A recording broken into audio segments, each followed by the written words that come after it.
Hello friends, it's Tanya and I'm having a little bit of a connection problem, so I'm hoping that goes away and I need to adjust my camera, so sorry for the craziness.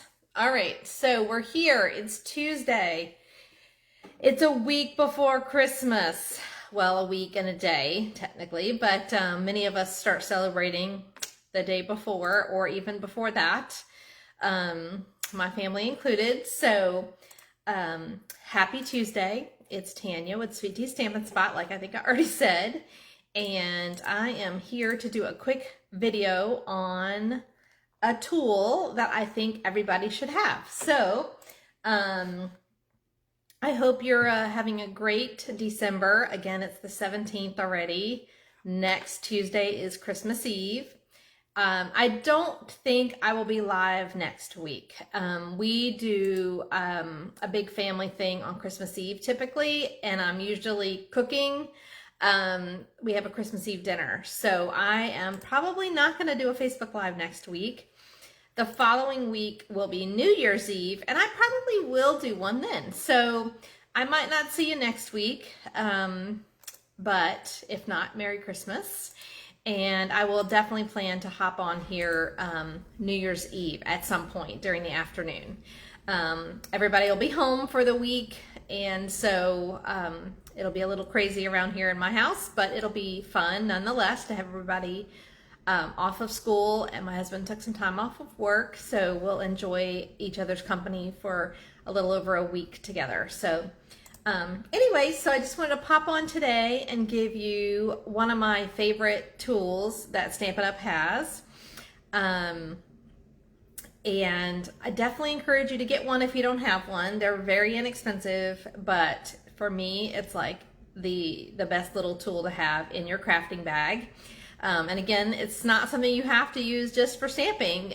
You could definitely find other uses for it in your crafting or everyday life, really.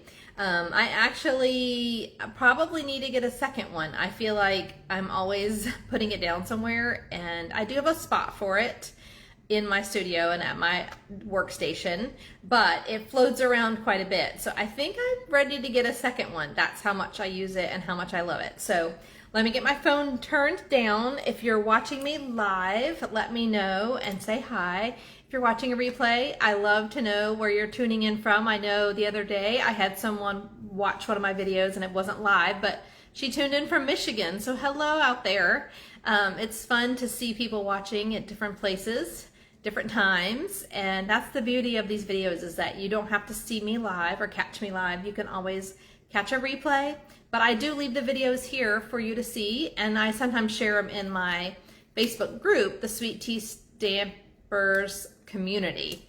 I almost said it wrong, but Sweet Tea Stampers Community, and that's a public group as well. But this is my business page, so Sweet Tea Stampin' Spot is my business page. But then I do have a group as well, so you're welcome to hop over there and check that out.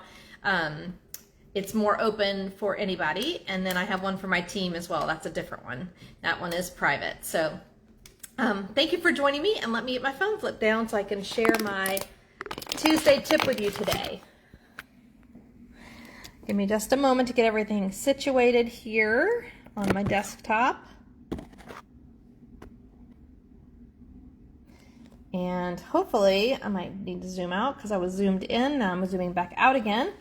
So it is, again, Tuesday, December 17th, and I have my main catalog here open to the pages 94 and 95.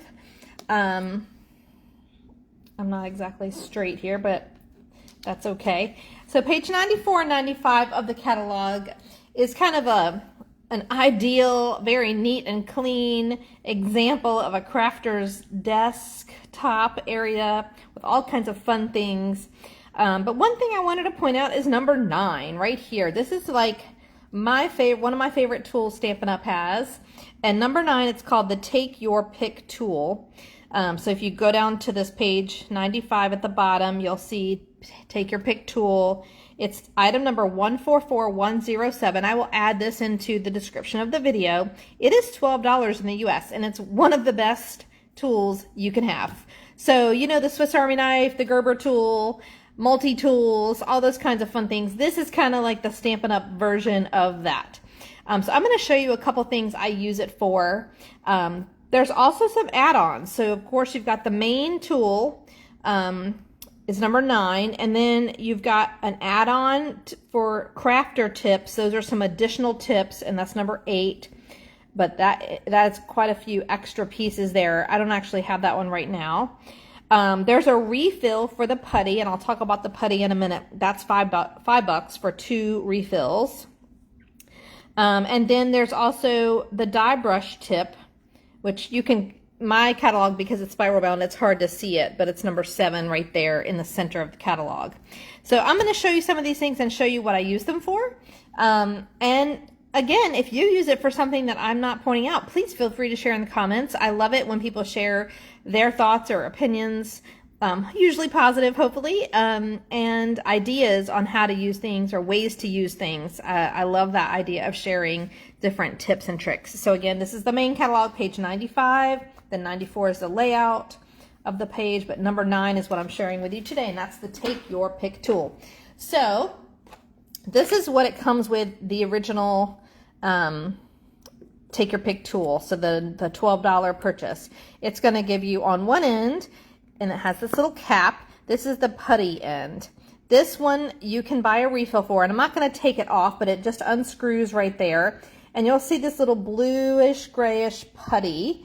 And that is like a little tacky surface. It's not glue, but it's like a putty to help pick things up. And I'm going to give you some examples in a moment. So that only goes on this end. That's the only place you can use this. I have my initials on this one because, again, like I said, it floats around the studio quite frequently, and I misplace it or put it down somewhere, and then I have to retrieve it and find it. But when there's people in the studio, which is just like this morning, there was 5 of us in here playing around and doing some fun cards this morning.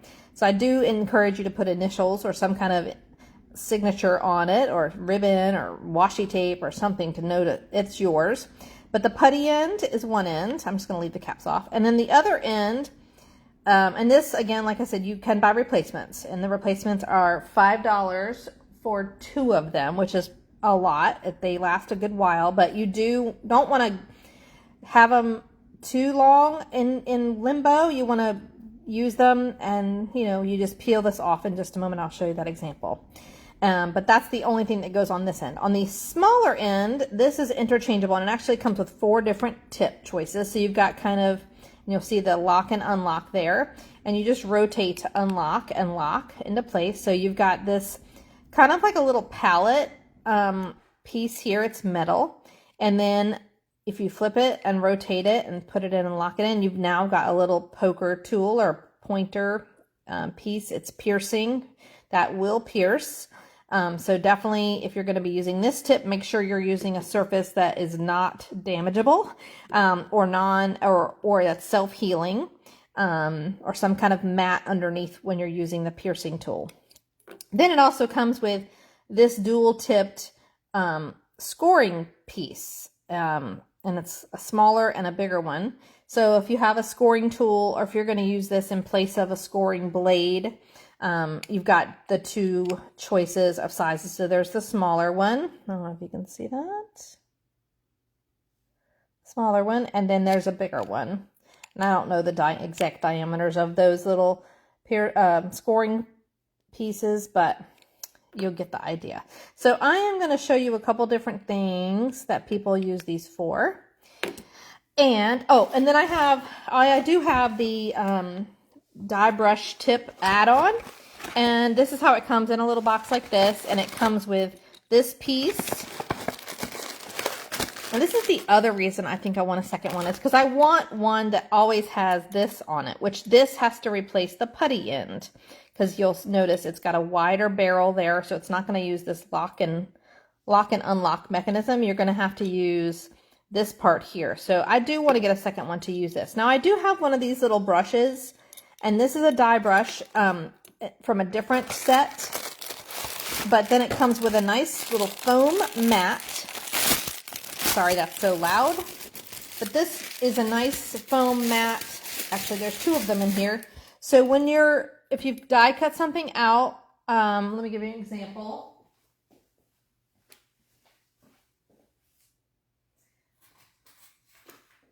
say you've die cut out this die here and you need to get all these pieces out, you would replace this, which I guess I'll go ahead and do that real quick. You just unscrew it there and then screw this in. And then you would just use this on top of this foam mat and just go like this, and that'll help pop out the pieces through these little holes here. So that's what the die brush tip is for.